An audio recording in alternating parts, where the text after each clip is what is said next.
As it turned out, we do have a diplomatic corps. Linguistics is a hobby of one of my colleagues, Dr. Solemn. We couldn't wait months for the UE to send in their specialists, or keep bartering with the Vorus. So off went Jeremiah Solemn, with a smile as wide as his face, to establish some sort of common understanding between our species. It took a while, but it seemed the Vorus were as eager to talk as we were. As Jerry put it, they have a delightful language based on the simple principle of always branching out from the word want. After he nailed down the basics on paper, a few of our engineers programmed a simple verbal translator. First real test run is tomorrow, as the Vorus want to send emissaries.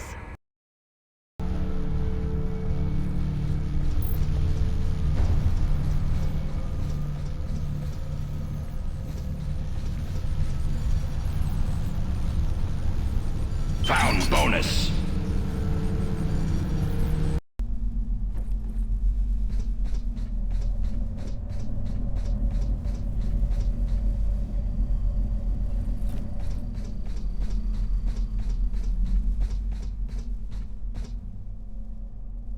Found bonus.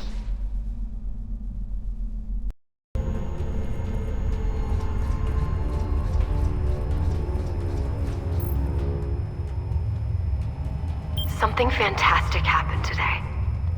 I don't want to sound like a teenager finally getting an invite to the prom, but the Vorus delegation offered their help with NX-01 development. Apparently they had quite a head start and have a much wider grasp of its capabilities. I think seeing that we were here first, they want to collaborate, splitting the output 50-50. That's a pretty good deal in my book.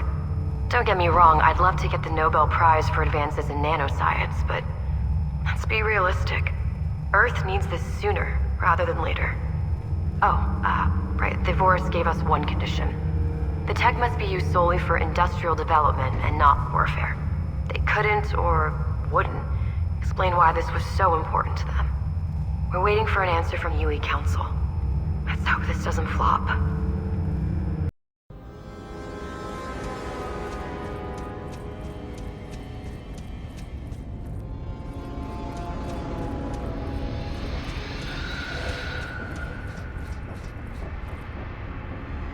Found bonus.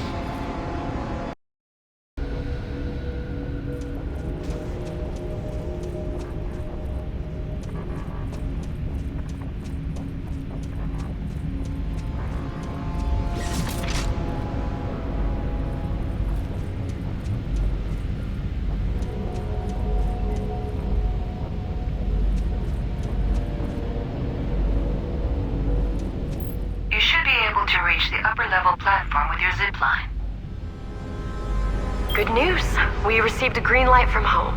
We were ordered to establish a working relationship with the Vorus and assess what their tech can actually do, then brief the UE Council in 1 week's time.